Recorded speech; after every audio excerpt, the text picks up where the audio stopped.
Rruga përpara mbetet shumë kërkuese, tejet sfiduese, por kur nuk kemi qenë më të vendosur dhe kur madje as kemi imagjinuar e jo më të mendojmë një plan B përveç Bashkimit Evropian, sepse jemi të bindur që nuk ka plan B përkundrejt lirisë, nuk ka plan B kundrejt shtetit të së drejtës, se nuk ka plan B kundrejt demokracisë.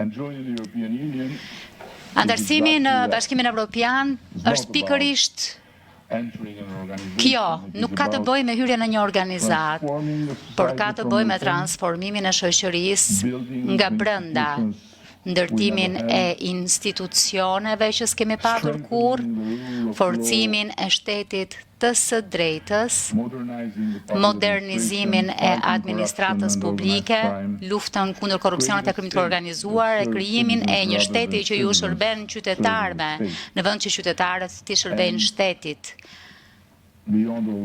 Dhe përtej gjithçkaje,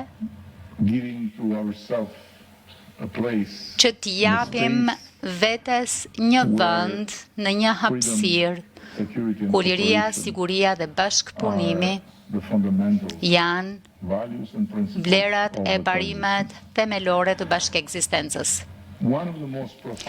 Një prej kapitujve më të thellë të rrugtimit ton drejt kësaj ambicjeje ka qenë reforma jonë në drejtësi.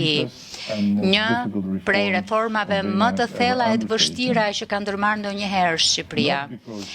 Jo sepse ndryshimi i ligjeve është i vështirë, të ndryshosh ligje është e lehtë. Dhe në Shqipëri është më e lehtë se sa në Japoni me qëra fjala të ndryshosh ligje. Të ndryshosh zakone, të ndryshosh pritshmëritë dhe të ndryshosh sisteme të ngërthyera është e vështirë, por reformat që kanë pesh kur nuk janë të lehta. Reformat që janë të lehta kur nuk kanë pesh. Sot rrugtimi evropian mbetet motori më i fuqishëm i transformimit që ka në dispozicion Shqipëria. Dhe unë gjithmonë e përsëris se ajo çfarë e bën Shqipërinë të ketë një shans shumë real dhe jo vetëm Shqipëria, por edhe Ballkani Perëndimor, krahasuar me Afganistanin, krahasuar me Irakun, krahasuar me vende të tjera, ku premtimi i perëndimit kolektiv ishte të sillte liri e demokraci, por rezultati nuk ishte i tillë, është pikërisht ndryshimi midis të pasurit ose jo të Bashkimit Evropian si destinacion e si një bashkëudhëtar në këtë rrugtim. Bashkimi Evropian është burimi më jashtëzakonshëm i dijes për shtet ndërtimin që ka krijuar ndonjëherë njerëzimi. Dhe transferimi i kësaj dije është ajo çfarë ata bëjnë më mirë. Agresioni rus kundër Ukrainës i kujtoi Europës diçka që për fat të keq shumë kishin nisur ta merrnin të mirëqen, sepse për herë të parë në historinë e vet, Europa pati një brez që nuk pa asnjë luftë. Kështu që vetë kënaqësia u bë pjesë e mënyrës së jetesës në Bashkimin Evropian,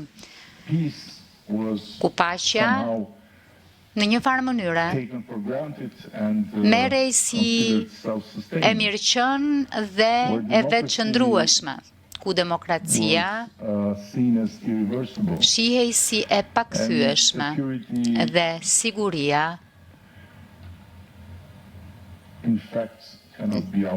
në fakt nuk mund të jashtë kontraktoj historinë. Në këtë kuadër, integrimi i plotë i Ballkanit Perëndimor dhe i Shqipërisë në këtë rast në BE nuk është thjesht një kërkesë e jona apo kërkesë e rajonit, është nevojë strategjike edhe për vetë Europën, sepse ardhmja e Europës nuk mund të jetë e plot, ndërkohë që një rajon rrethuar tërësisht nga Bashkimi Evropian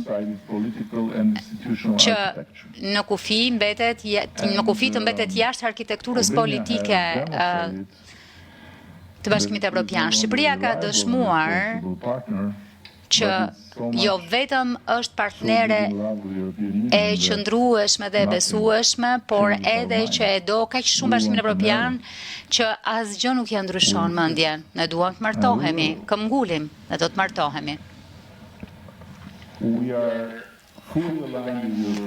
Jemi plotësisht të linjëzuar me politikën e jashtme të sigurisë së Bashkimit Evropian, jemi një aleat i përkushtuar i NATO-s, jemi thellësisht të lidhur me marrëdhënien transatlantike që ka garantuar lirinë e stabilitetin e Evropës për brezat të tërë, sepse edhe pse Bashkimi Evropian është destinacioni ynë, marrëdhënia transatlantike është speranca mbi të cilën mbështetet kjo marrëdhënie, ndërkohë që busulla jon strategjike çon drejt Europës, kurioziteti dhe partneriteti ynë shtrihet shumë përtej Europës. Kjo më sjell këtu në Azi, sepse ka kaq shumë që gjithkush mund të mësojë nga Azia. Ka kaq shumë që Europa mund të mësojë nga Azia.